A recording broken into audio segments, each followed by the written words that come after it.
تو ان کا ایمان محفوظ رہتا ہے، اللہ کو تو کم از کم نہیں بھولتا، کم از کم نہیں بھولتا۔ پھر واقعہ جیسا ماحول ہے اسی حساب سے وہ اللہ کو مانتا ہے۔ اگر توحید والا ماحول ہے اہل حدیثوں کا تو یقیناً اسی حساب سے اللہ کو مانتا ہے، اور اگر دوسروں کا والا ماحول ہے تو اسی حساب سے مانتا ہے، لیکن اللہ کا انکار عام طور پر نہیں کرتا۔ لیکن وہ لوگ جو تھوڑے سے پڑھے لکھے ہیں ان میں دو بیماریاں آئی ہیں، پڑھے لکھے لوگوں میں دو بیماریاں۔ پہلی بیماری یا تو اللہ ہے ہی ہے، پہلی بیماری یا تو اللہ ہے ہی ہے، بھائی اللہ ہے ہی ہے، اب آپ اس کو کیا کہیں گے؟ قرآن اس کو ملحد کہتا ہے۔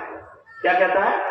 ملحد، جس نے اللہ کا انکار کر دیا، ان کی صفتوں کا، ان کے نام کا، ان کے وجود کا انکار کر دیا، وہ کیا ہے؟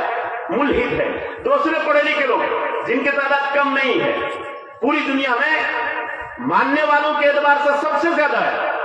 اچھا ایک بات اور بتا دوں آپ کو میں، کہ جو لوگ اللہ کے منکر ہوئے، جن لوگوں نے الحاد کیا، کفر کیا، نہیں مانا اللہ کے وجود کو، ان کی تعداد دنیا میں مشکل سے 5% ہے۔ کتنا؟ 5%، only 5% ہے۔ چونکہ عام طور پر بندہ تو ٹھیک ہے نہیں مانتا، نماز نہیں پڑھتا، روزہ نہیں رکھتا ہے، چرچ میں نہیں جاتا یا مندر میں نہیں جاتا، کہیں نہیں جاتا، مثال کے طور پر اللہ کے وجود کو نہیں ماننا ایک بڑی مصیبت ہے، لیکن وہ پھنستا ہے کہاں؟ شادی کے وقت۔ شادی کے وقت بندہ، بلکہ میں تو یہ کہتا ہوں وہ بیٹا بری طرح پھنستا ہے، شادی کے وقت میں بری طرح پھنستا ہے، کیونکہ شادی جب اس کو کرنا ہے، کسی ملک میں اگر کرنی ہے شادی تو وہاں کے ایکٹ کے حساب سے کم از کم کورٹ میرج ہی ان کو کرنا ہے، تو اس کے تحت اس کو جانا ہوگا، یا اگر مسلمان لڑکی ہے، خدا نہ خواستہ اللہ نہ کرے ایسا ہو، تو کم سے کم اس کے حساب سے ہونا ہوگا، کرسچن ہے تو اس کے حساب سے، ہندو ہے تو ان کے حساب سے، سکھ ہے تو ان کے حساب سے، کوئی نہ کوئی کہ جہاں کی بھی وہ لڑکی ہوگی یا جہاں کا بھی وہ سماج ہوگا، وہاں اگر وہ شادی کرنا چاہتا ہے تو بندہ بری طرح سے پھنس جاتا ہے۔ لیکن کچھ لوگ ہیں جو بہت ڈھیٹ ہوتے ہیں، نہیں مانیں گے بھائی ٹھیک ہے ہم ایسے ہی رہیں گے، یا تو کسی کو گرل فرینڈ بنا لیا، یا بالکل نامردوں کی طرح، یہی لفظ میں مناسب سمجھتا ہوں، نامردوں کی طرح ایسے ہی رہ جائیں گے بغیر شادی شدہ، کوئی فرق نہیں پڑتا، کہنے کی بات ہوتی ہے، ورنہ تو سب سے زیادہ مجرم وہی لوگ ہوتے ہیں جو کہتے ہیں کہ ہم کو شادی کی ضرورت نہیں ہے۔ بہرکیف ایسے لوگوں کی جو دھرم کے کسی بھی بندھن سے آزاد رہنا چاہتے ہیں، ان کی تعداد زیادہ سے زیادہ only 5%۔ پتہ یہ چلا کہ دنیا میں، حالانکہ جمہوری ملکوں میں بھی اگر کسی بھی معاملے میں 51% ایک طرف چلا جائے تو جیت اس کی ہو جاتی ہے، تو کم از کم اللہ کے وجود کے جیت کے لیے تو یہ ہمارے لیے کافی ہے کہ نہ ماننے والوں کی تعداد، ملحدوں کی تعداد، اللہ کے منکرین کی تعداد صرف 5% ہے۔ کتنا؟ بولو 5%۔ 95%، 95% ان لوگوں کی تعداد ہے جو کسی نہ کسی شکل میں اللہ کو مانتے ہیں، چاہے ایک مانتے ہیں، چاہے 3 مانتے ہیں، چاہے 30,000 مانتے ہیں، لیکن مانتے ہیں۔ تو پہلا تو نظریہ اسی وقت دفن ہو گیا جب صرف وہ سمٹ گئے only 5% میں، پہلا نظریہ ختم۔ اب دوبارہ کوئی یہ نہ کہے کوئی ملحد کہ نہیں آج ہمارا بول بالا ہے، نہیں بھائی تم 5% بھی نہیں ہو، اور پھنس جاتے ہو ہر جگہ میں۔ مرنے کے بعد کیا کرو گے؟ جب تمہاری موت ہو جائے گی، جلائے جاؤ گے، مارے جاؤ گے، دفنائے جاؤ گے یا پھینکے جاؤ گے، کیا کیے جاؤ گے تم بتاؤ اپنے نظریہ کے تحت؟ چونکہ جو مرنے کے بعد جتنے بھی امپوسیبل طریقے ہو سکتے تھے دھرم والوں نے ان کو اپنا لیا ہے، کسی نے دفنانے کو اپنایا، کسی نے جلانے کو اپنایا، کسی نے بہانے کو اپنایا، کسی نے اور کچھ اپنایا، کسی نے اور کچھ اپنایا ہے۔ تم بتاؤ تمہارے ساتھ کیا حشر کیا جائے گا؟ قدم قدم پہ بندہ پھنس جاتا ہے، قدم قدم پہ بندہ پھنس جاتا ہے۔ تو پہلا نظریہ اللہ کو نہ ماننے والا دفن کر دیا گیا اس کو۔ اب دوسرا نظریہ اور تیسرا نظریہ۔ دوسرا نظریہ کیا ہے؟ 3 اللہ۔ کتنا؟ 3 اللہ، 3 اللہ، 3 اللہ۔ ان لوگوں کا بڑا مسئلہ ہے 3 in 1، 1 in 3۔ کتنا ہے؟ 3 in 1، 1 in 3۔ 3 میں ایک، ایک میں 3، 3 میں ایک اور ایک میں 3۔ یہ کن کا نظریہ ہے؟ یہ عیسائیوں کا نظریہ ہے۔ یہاں کی لینگویج میں، یہاں کی زبان میں آپ ان کو کرسچن کہتے ہیں۔ کیا کہتے ہیں؟ کرسچن کہتے ہیں آپ ان کو۔ حضرت عیسیٰ علیہ السلام کی طرف اپنے آپ کو منسوب کرنے والے لوگ، جیسے ہم لوگ مسلمان ہیں، جناب محمد رسول اللہ صلی اللہ علیہ وسلم کو آخری نبی مانتے ہیں، اپنا نبی مانتے ہیں، ویسے سارے نبیوں پر ہی ایمان لاتے ہیں، لیکن